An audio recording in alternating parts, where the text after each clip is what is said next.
Hello दोस्तों, स्वागत है आपको हमारे यूट्यूब चैनल पे। आज मैं आपको ऑर्गेनिक केमिस्ट्री यानी कि कार्बनिक रसायन की कुछ बेसिक बातों को बताऊंगा। इसको पढ़ के समझ कर के आप ऑर्गेनिक केमिस्ट्री में बहुत ही अच्छा कर सकते हैं। और इसके लिए आपको अच्छा करने के लिए आपको ऑर्गेनिक की बेसिक बातों को जानना बहुत ही ज़रूरी होता है। ठीक है, तो इसी के साथ मैं शुरू करता हूँ इस वीडियो को। सबसे पहले मैं आपको बताना चाहता हूँ कि ये कार्बनिक रसायन क्या होता है। इसकी पहले मैं डेफिनेशन बता देना चाहता हूँ। ठीक है, तो आपको यहाँ दिख रहा होगा कार्बनिक यौगिक, इसकी एकदम नई परिभाषा है। इसको समझ लीजिए आप। इसमें क्या बोला गया है, इसमें बोल रहा जा रहा है कि हाइड्रोकार्बन और उनके व्युत्पन्न। हाइड्रोकार्बन और उनके व्युत्पन्न, गौर कीजिएगा, हाइड्रोकार्बन और उनके व्युत्पन्न को बोला जाता है कार्बनिक यौगिक। क्या बोला जाता है? कार्बनिक यौगिक कहा जाता है। ठीक है, सिंपल सा मतलब बताना, अगर बताना चाहे तो हाइड्रोकार्बन का मतलब क्या होता है। हाइड्रोकार्बन का सिंपल मतलब होता है हाइड्रोजन तथा कार्बन, ओनली हाइड्रोजन तथा कार्बन। अब जैसे जैसे आपको यहाँ पे दिख रहा होगा CH4, क्या दिख रहा है? CH4, जिसको मेथेन बोला जाता है। क्या बोला जाता है? मेथेन। ठीक है, तो ये जो मेथेन है इसमें क्या है? सिर्फ कार्बन है और क्या है? हाइड्रोजन है।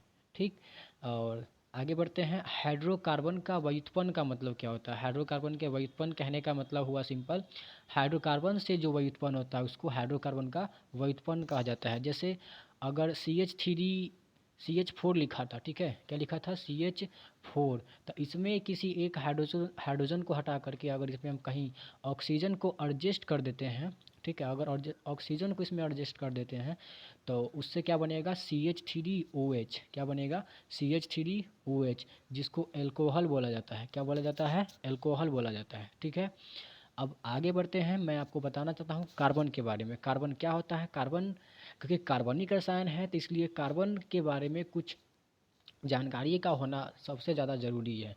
तो दोस्तों, कार्बन जो है ये एक अधातु है। क्या है? अधातु है। कार्बन क्या है? अधातु है, यानी कि ये नॉन मेटल है। ठीक है, ये टन वाला आवाज़ नहीं देता है। ठीक है, आगे बढ़ते हैं। तो ये जो है कार्बन जो है ये 14 वर्ग का तत्व है, यानी कि ये वर्ग में 14वें वर्ग में आता है और आवर्त में दूसरे आवर्त में आता है। आपने पीरियोडिक टेबल देखा होगा, उसमें वर्ग और आवर्त क्या होता है, उसमें आप इसको ढूंढ लीजिएगा। उसमें क्या होता है? ये कार्बन 14वें वर्ग और दूसरे आवर्त में आता है। ठीक है, अब बात करें कार्बन के परमाणु क्रमांक की, तब कार्बन के परमाणु क्रमांक का सिंपल मतलब क्या होता है? परमाणु क्रमांक का मतलब होता है प्रोटॉनों की संख्या। क्या होता है? प्रोटॉनों की संख्या। तो कार्बन में परमाणु क्रमांक तो आपको पता ही होगा कितना होता है। कार्बन की परमाणु क्रमांक जो होती है 6 होती है। जैसा कि आपको याद होगा, hydrogen, helium, lithium, beryllium, boron, carbon, यानी कि कार्बन कितने नंबर पे आता है? 6 नंबर पे आता है, इसलिए इसका परमाणु क्रमांक क्या हो जाता है? 6 हो जाता है। अब अगर परमाणु क्रमांक 6 है दोस्तों, तो उसमें प्रोटॉनों की संख्या भी कितनी होगी? 6 होगी। किसी किसी में मिथ होता है कि आप लोगों को मतलब कि कुछ जानकारियों का अभाव होता है, कोई कोई किसी किसी को जानकारी का अभाव होता है, तो उसमें क्या होता है, आप लोगों को अगर लगता होगा कि प्रोटॉन की संख्या इलेक्ट्रॉन की संख्या बराबर होती है, तो मैं आपको बता देना चाहता हूँ कि प्रोटॉन और इलेक्ट्रॉन की संख्या बराबर नहीं होती है, बल्कि परमाणु क्रमांक में प्रोटॉनों की संख्या जितनी होती है उतना ही इलेक्ट्रॉन की संख्या होती है।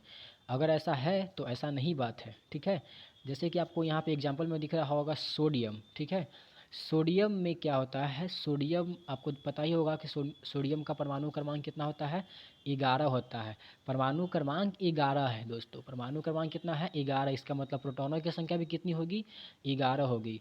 तो अगर प्रोटॉनों की संख्या 11 है, ठीक है, और इलेक्ट्रॉनों की संख्या भी मान लेते हैं 11 ही है, ठीक है, तो अगर प्रोटॉनों की संख्या 11 है, इलेक्ट्रॉनों की संख्या 11 है, ठीक, अगर क्या करता है कि सोडियम जो है, ये जो सोडियम है, ये अपने 12वीं कक्षा से एक इलेक्ट्रॉन को त्यागता है, तो ये क्या बनाता है? Na+ बनाता है। जब ये Na+ बनाता है, यानी कि इसमें प्रोटॉनों की संख्या तो 11 रहेगा, लेकिन इसने इलेक्ट्रॉन में से एक इलेक्ट्रॉन को त्याग कर दिया, तो इसमें इलेक्ट्रॉन की संख्या कितना हो जाएगा? 10 हो जाएगा दोस्तों।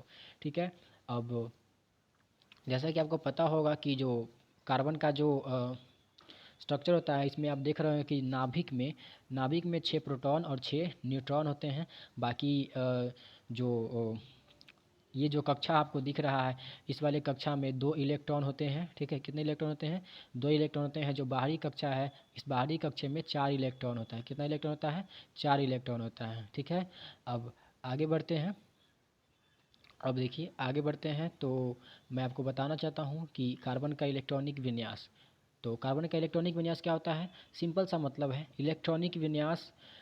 ये बउआ वाला बात है, ये तो बचपन में ही पढ़ा जाता है। टू टू टू 4 8 8 2 8 8 ऐसे पढ़े होंगे आप लोग। तो उस हिसाब से अगर देखा जाए तो कार्बन को का जो इलेक्ट्रॉनिक विन्यास है वो किस हिसाब से लिखा जाता है? 2 और 4, ठीक है। मतलब इसके 72 कक्षा में कितना इलेक्ट्रॉन है? 4 इलेक्ट्रॉन है, ठीक। अब बात करें तो जो कक्षक होता है, एस कक्षक, पी कक्षक, डी कक्षक, एफ कक्षक, तो एस कक्षक में कम से कम मिनिमम कितने, मतलब कि अधिकतम 2 इलेक्ट्रॉन आ सकते हैं। अधिकतम 2 इलेक्ट्रॉन आ सकते हैं। और पी कक्षा में 6 इलेक्ट्रॉन आ सकते हैं, डी कक्षा में 10 इलेक्ट्रॉन आ सकते हैं और एफ कक्षा में 14 इलेक्ट्रॉन आ सकते हैं, ठीक है। अब आगे बढ़ते हैं। कार्बन का अपरूप क्या होता है? तो कार्बन का अपरूप कहने का मतलब कार्बन किस किस रूप में पाया जाता है? तो आपको पता होगा कि कार्बन का जो अपरूप होता है, हीरा होता है, ग्रेफाइट होता है और ये C60 फ्लोरीन। जैसे कि आपको हीरा तो पता ही होगा, हीरा क्या होता है? ग्रेफाइट। अरे ग्रेफाइट वही होता है जो आपके पेंसिल में होता है, ठीक है।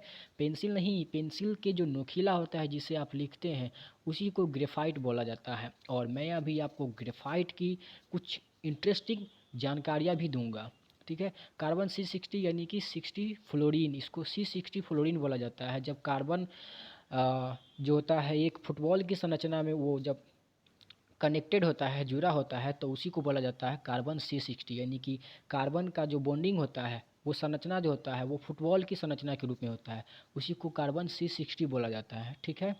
अब ग्रेफाइट की संरचना के बारे में बता देना चाहता हूँ। ग्रेफाइट क्या होता है, इसकी संरचना की कुछ जानकारी आप लोग ले लीजिए।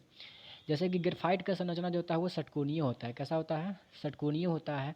जैसा कि आपको दिख रहा होगा कि इस प्रकार से है ग्रेफाइट की संरचना, ठीक है। इस प्रकार से है, षटकोणीय है ना। तो ये षटकोणीय जो है ये ग्रेफाइट की संरचना है। और ये शीट की तरह होता है। किस रूप में होता है? शीट के रूप में होता है ये, ठीक है। शीट के रूप में होता है ये। और इसके बीच में क्या होता है? ये जो आपको दिख रहा होगा, इसके बीच में मुक्त इलेक्ट्रॉन होते हैं। और जब भी मतलब धारा के प्रवाह के लिए जो चीज़ों की ज़रूरत है वो क्या होता है? मुक्त इलेक्ट्रॉन होता है। और अगर विलयन में बात करें तो विलयन में मुक्त आयन का होना ज़रूरी होता है धारा के प्रवाह के लिए। तो दोस्तों आपने देखा कि ग्रेफाइट की संरचना में बीच में गैप होता है, इसमें क्या होता है? मुक्त इलेक्ट्रॉन, यानी कि इलेक्ट्रॉन इसमें घूमते रहता है। जब इलेक्ट्रॉन इसमें घूमते रहता है तो ये मुक्त इलेक्ट्रॉन क्या करता है? धारा के प्रवाह का कारण बनता है। यानी कि इसी के कारण, मुक्त इलेक्ट्रॉन के ही कारण ही क्या होता है? ग्रेफाइट में धारा का प्रवाह होता है, ठीक है। आगे बढ़ते हैं। अब इसकी संरचना आपने देख लिया, ठीक है। अब जान लेते हैं हीरा की संरचना। तो आपको पता होगा कि जो हीरा है ये कार्बन का सबसे मजबूत और जटिल संरचना है, ठीक है। हीरा जो है ये कार्बन का एकदम मजबूत और जटिल संरचना है। अब इसकी संरचना होती कैसे है? तो देख लीजिए, इसकी संरचना जो है ये सिंपल है। एक कार्बन अगले एक कार्बन से कनेक्टेड होता है, फिर ये अगले एक कार्बन से कनेक्टेड होता है, ये अगले एक कार्बन से कनेक्टेड होता है, फिर ये कार्बन से कनेक्टेड होता है। यानी कि एक कार्बन जो होता है ये आगे 4 कार्बन से कनेक्टेड होता है, ठीक है। सब सब जो जैसे कि यहाँ पे देख रहे होंगे कि एक कार्बन अगले यहाँ से इससे कनेक्टेड है, इससे कनेक्टेड है और फिर ये इससे भी कनेक्टेड है, फिर ये इससे कनेक्टेड है, इससे कनेक्टेड है, इससे कनेक्टेड है, फिर इससे कनेक्टेड है। मतलब कि एक कार्बन जो है, जैसे कि ये एक कार्बन है तो ये कार्बन आगे 4 कार्बन से कनेक्टेड होता है। इस प्रकार से कनेक्टेड होता है, इस प्रकार से कनेक्टेड होता है, इस प्रकार से कनेक्टेड होता है और इस प्रकार से कनेक्टेड होता है।